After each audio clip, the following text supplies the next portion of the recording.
Hello, and welcome back to another episode of Critical Reactions with your host, Bryan. We're going to continue on with this week's theme of groove, looking at a song that I actually have heard before. Much like last week's Alice in Chains song, this is something that was played on the radio quite a bit when I was a teenager, and I've definitely heard it before. But I'm hoping, again, just like that Alice in Chains reaction, hearing it with my more mature ears and better audio equipment is going to give me a better appreciation of what's going on and possibly let me hear things that I haven't heard before. So, with that said, let's dive into some Pantera, Cowboys from Hell.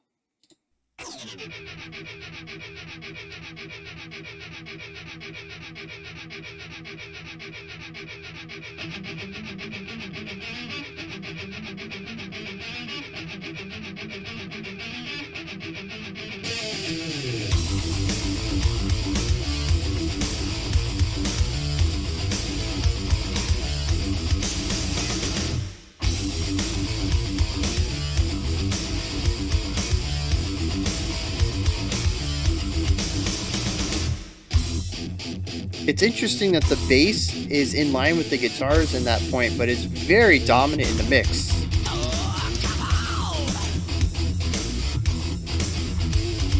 Yeah, and that super syncopated riff is what's giving us all the groove right here.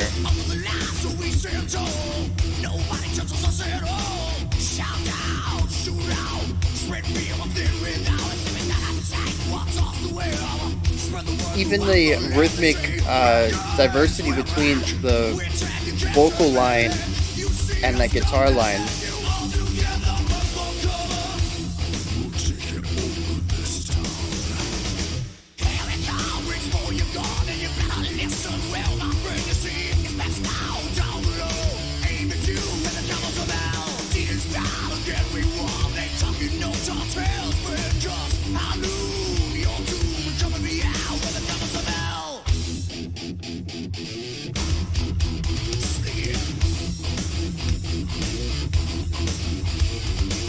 Yeah, and that super syncopated rhythm against the drums just laying down.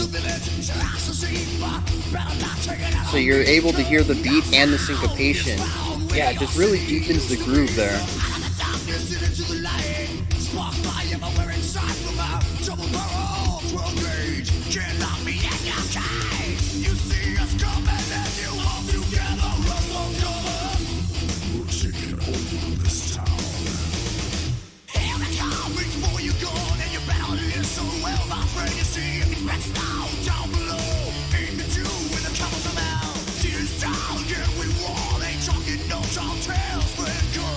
There's a lot of movement in the vocal line too.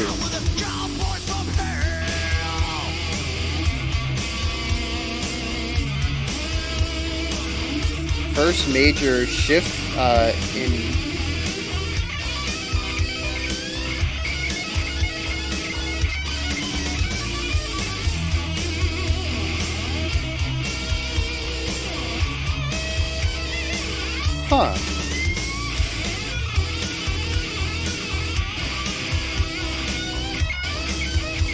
It's that third chord. I'll talk about that later.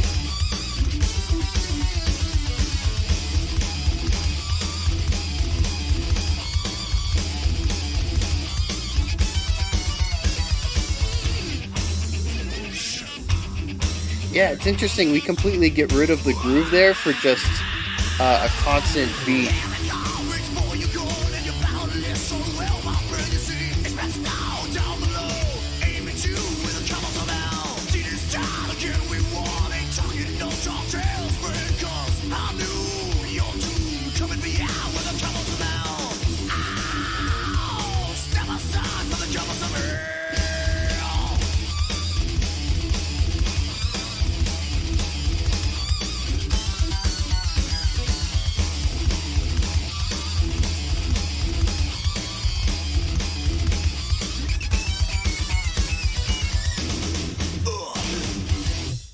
Yeah, that triplet run at the end, the da da da da da da da da da da da. Something really cool about that is the bass is joining in on that lick, but is doing its own thing in the rhythmic kind of galloping, chugging kind of thing going on prior to that.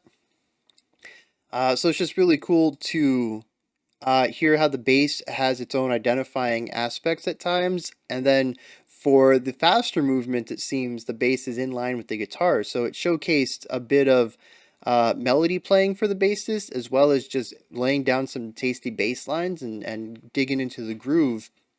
It shows a lot of diversity on the bassist, which is not something I remember anything about anything I've listened to with Pantera. Again, it could just be that it's been 20 years, geez, since I've heard any of this stuff, or just that I'm used to hearing different things. I don't know. Could be in the audio equipment at the time. I listen to a lot of Pantera in my car, like, you know, junky car speakers. But yeah, I've never noticed how proficient the bass is at walking both lines, playing stereotypical bass line kind of stuff, more foundational and groove ideas, and also having the skill to pull off some of the faster runs that he does in more of a melodic station. It's really cool. Um, so yeah, there's a lot of things I want to talk about here, and I have no idea what order I want to do them in. I've been trying to figure out a good flow, how one could lead to another, and make more of a natural analysis here. But I think it's just going to be rather segmented, just because I have a lot of things to talk about. So let's dive in. First thing, this is Groove Week, so let's talk about that groove. The song dances between two ideas, or two rhythmic ideas, and one is groove and one is weight, I guess you could call it. The groove exists during the A and B sections, our verses and our choruses. During the bridge, we go to more of a heavy weightiness that really emphasizes downbeats. And that's going to give it more of this static, rigidity. That's actually the word I wanted. It's going to give it this rigidity that is not, it's not that you can't find a groove to it. You can certainly nod your head on the downbeats with everybody else. I mean, that's pretty much what you're doing with the groove anyways. When you get to the groovy section, you're still nodding along with the downbeats. You're just feeling the syncopation within it. Um, but yeah, it's more of this rigid, more mechanical feel, right? Constantly emphasizing downbeats rather than having syncopated rhythmic strikes. And it makes the bridge feel extremely distinct. I don't know what the purpose of it is. I'm going to talk about this later too, because there's a lot of changes going on in the bridge. It's going to get its own topic here in the analysis. The bridge is very divorced from the rest of the song, which is interesting because just yesterday, I think it was, I talked about, oh, is in the cardiacs reaction. No, it was yesterday. I talked about how bridges are typically utilized to support or enhance the ideas that are going on around it. That is how they're traditionally used in popular mainstream music. And in here, I mean, it sort of does. We have a heavy song, lots of aggression and energy and power. Maybe not aggression, but energy and power. And the bridge introduces the solo section, and then that that guitar riff before we go into before we bring the verse back. But they feel different. We'll talk about it later, okay? So we have this rigidity section, and then surrounding it, we have this groove section. And being that it's Groove Week, I really want to get into the groove. I want to explain a little bit about what makes this groovy. So, groove is a way of describing a specific rhythm. And I don't know that there's a fantastic way to lay down a baseline, always works for every situation definition for groove or grooviness. It's more of something that you can feel. You can feel when something's groovy, you can point it out, but at least for me, it's difficult to define. However, at least in this song, the way that it's created is a juxtaposition between the rigidity of emphasizing the downbeats that we see in the drummer, and the syncopated rhythms that we see in the guitar and bass. And it's not just any syncopated rhythm, and this is where it gets kind of hazy in your definition. There are syncopated ideas that are groovy, and there are syncopated ideas that are not. They actually detract from the rhythmic cohesion and make it feel more disoriented than cohesive. And I'm not sure how to define which one is which yet. Maybe it's not something that can be easily defined. Maybe it's something that takes a dissertation. I don't know. But this song utilizes the syncopated ideas, and syncopation is just odd rhythmic structure, right? So instead of emphasizing just downbeats, or like eighth notes would be downbeats and offbeats. So if your downbeats are da, da, da, da, your eighth notes are da, da, da, da, da, da, da, da. It's syncopation is just moving away from the rigidity of emphasizing every of a specific beat. So the way they go about doing their syncopation is sometimes they'll emphasize downbeats, sometimes they'll emphasize offbeats, and the spacing between those notes is what gives it the grooviness. It's what gives it that syncopated feel. You'll notice that, at least for me, the grooviness is really when you have that syncopated da da da da da da da da, and then when we get that the run, the eighth note run that they do at the end of this phrase, the da da da da da da da da da da, they get back into it. That part is less groovy because it's more rigid. We are emphasizing every eighth note. We're emphasizing every downbeat and every offbeat. It really is the beginning of this riff where we're looking at these syncopated hits and the singular note. Now, the note doesn't necessarily need to be singular. You don't need to play a root note to create groove, but it helps in here because it creates a juxtaposition between the groove and the run. The run is not just more rigid in its rhythmic structure, but it's also more melodic in the fact that it has more notes than one.